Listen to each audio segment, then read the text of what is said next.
오광수 민정수석이 임명 4일 만에 차명부동산 보유와 차명대출 의혹으로 불미스럽게 사퇴했습니다.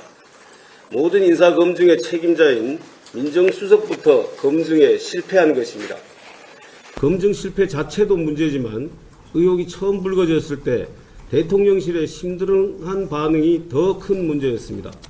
본인이 그에 대한 안타까움을 잘 표하고 있다면서 대수롭지 않다는 듯이 오만한 태도를 보이지 않았습니까?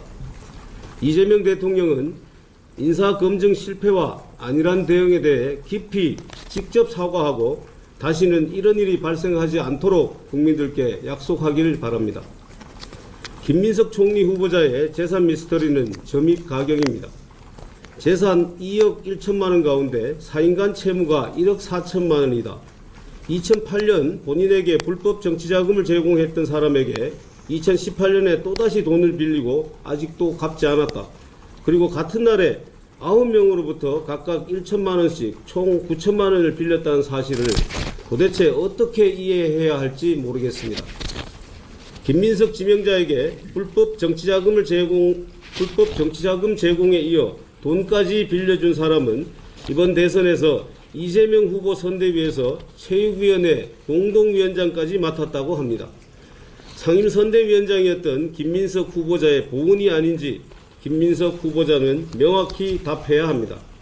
앞으로 총리가 되면 본인의 정치적 채권자들을 위한 보은에 여념이 없을 것 같아 대단히 걱정스럽습니다.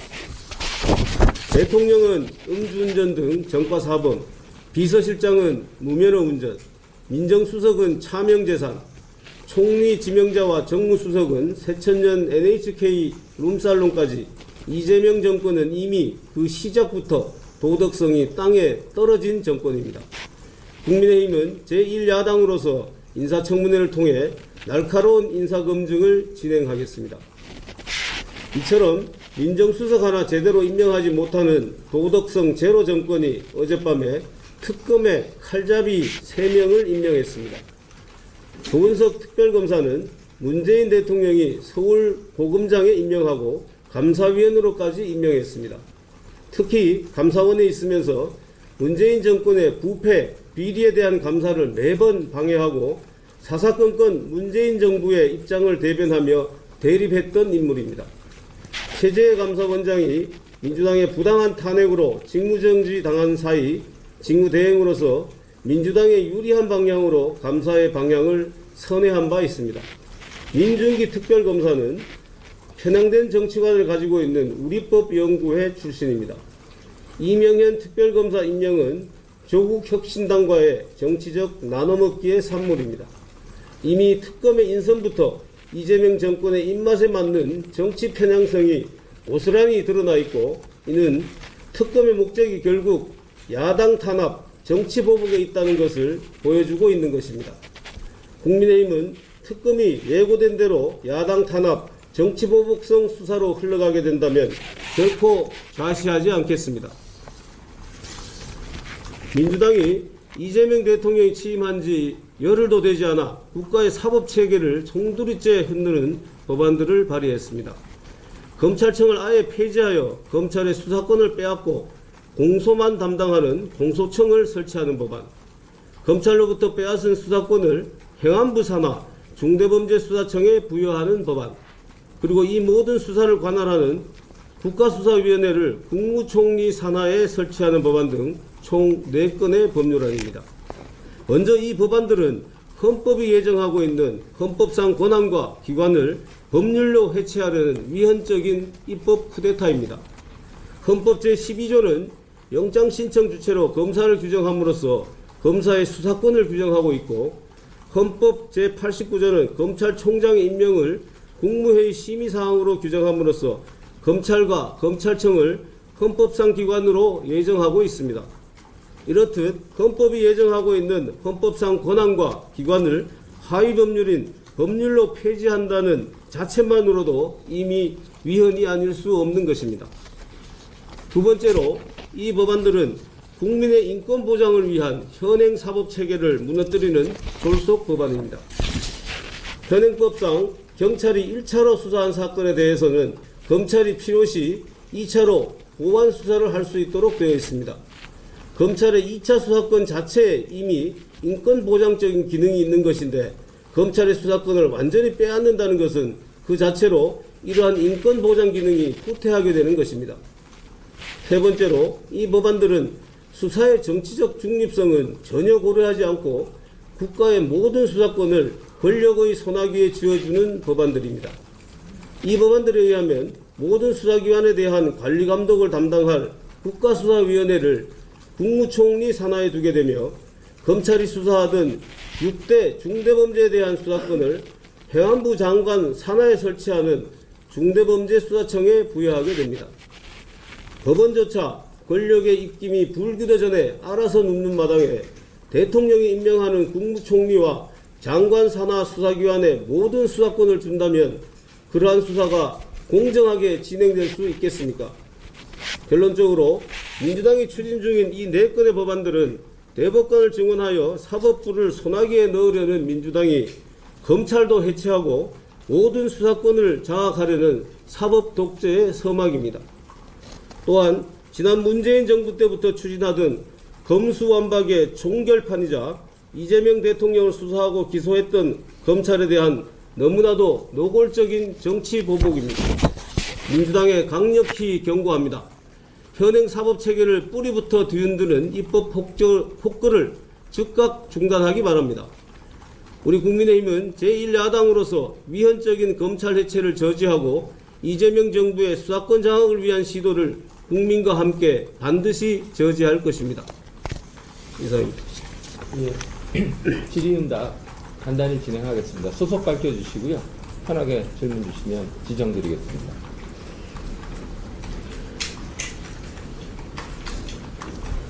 네, 질문 없어요. 한국도 의장님입니다.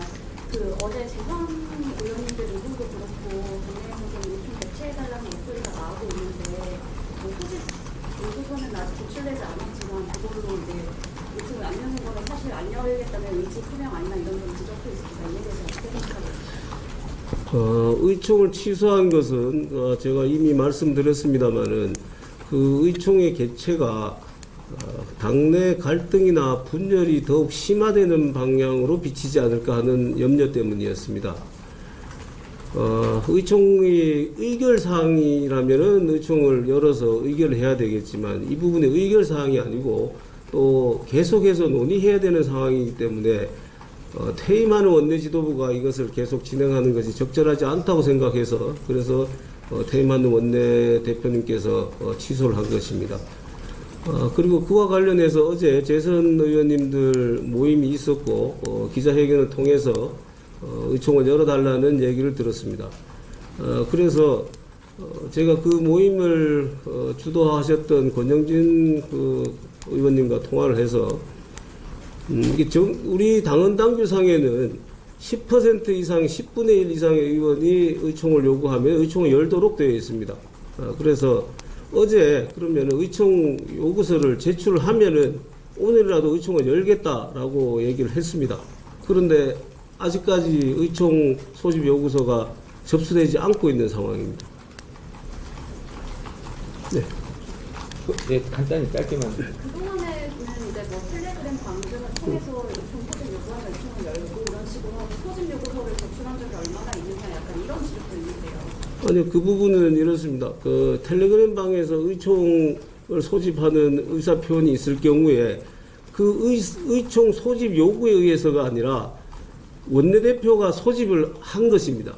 그렇기 때문에 별도의 의총 소집 요구서는 필요가 없었던 것인데 이 부분에 원내대표가 취소했기 때문에 원내대표가 다시 소집하려면은 정식으로 의총 소집 요구서가 있어야 된다. 그리고 그것이 꼭 무슨 문서의 형식을 갖추지 않더라도 어제 발표한 회견문 그거를 원내행정국에 접수하면은 그걸로 간주를 해서 의총 소집 요구한 것을 간주해서 오늘 의총을 열겠다.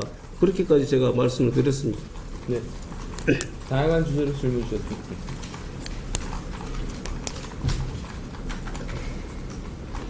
지금 김민석 후보자가 사퇴해야 된다고 보시는지. 저희들은 현재까지 나온 의혹만으로 충분히 사퇴를 할 만한 사유가 있다라고 생각을 합니다. 그렇지만 본인이 끝까지 인사청문회에 응하겠다면은 아까 말씀드린 대로 우리 당은 이미 인사청문위원들의 명단도 제출했고 인사청문회를 통해서 이러한 문제를 강력히 지적하고 또 거기서 사퇴도 요구할 그럴 생각입니다. 그 민주당의 이제 법안 발의들을 입법 폭거라고 하셨는데, 근데 원내 상황 자체가 지금 여대 야소이고 견제할 수 있는 방안도 마땅치 않은데 뭐 장애투쟁이나 다른 고려하고 계신 보관이 있는지 궁금합니다. 저희들 지금 퇴임하는 원내 지도부가 그 부분에 대해서 말씀드리는 것이 적절치 않다고 생각을 합니다. 16일 날 선출되는 신임 원내대표와 원내 지도부 또 비상대책위원장 이런 지도부가 그런 부분에 대해서는 향후에 어떻게 할지 대책도 마련하고 앞으로 그 대책에 따라서 우리 활동을 전개해 나가야 될 걸로 생각합니다. 그리고 지금 내란 특검이 이제 개시가 되고 김용태 비대위원장이나 김재석 의원님 같은 의원들이 위헌정당 해산심판 우려를 계속해서 하고 있는데 이 부분 수소원님은 어떻게 생각하십니까? 위헌정당 해산 요건은 우리 헌법과 법률상 정당의 목적과 활동이 민주적 기본 질서에 위배될 때 정당을 해산할 수 있도록 되어 있습니다. 국민의힘이 목적과 활동이 민주적 기본 질서에 위배되는 어떤 활동을 한 적이 있습니까? 국민의힘이 무슨 폭력혁명을 하자고 했습니까? 그렇지 않고 법리 해석으로는 저희들이 민주적 기본 질서에 위배된 것이 전혀 없다라고 판단을 하고 계엄이 그러면은 민주적 기본 질서에 위배되는 거 아니냐라고 얘기하실 수는 있겠지만은 그 부분은 우리 정당이 한 것이 아니라 윤석열 대통령이 계엄을 한 것이고 우리 당적을 가지고 있다고 해서 그걸 우리 당에다가 책임을 지운다라면은 그것은 완전한 연좌제이죠. 그러니까 그런 법리 해석은 있을 수 없다라고 생각합니다. 예.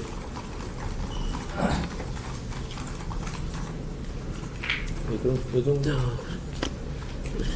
질문들 없으시면은 종결하겠습니다. 마지막 한번 질문 주시는지 됐나요? 자, 수고하셨습니다. 자, 이 정도로 끝내겠습니다. 네. 감사합니다.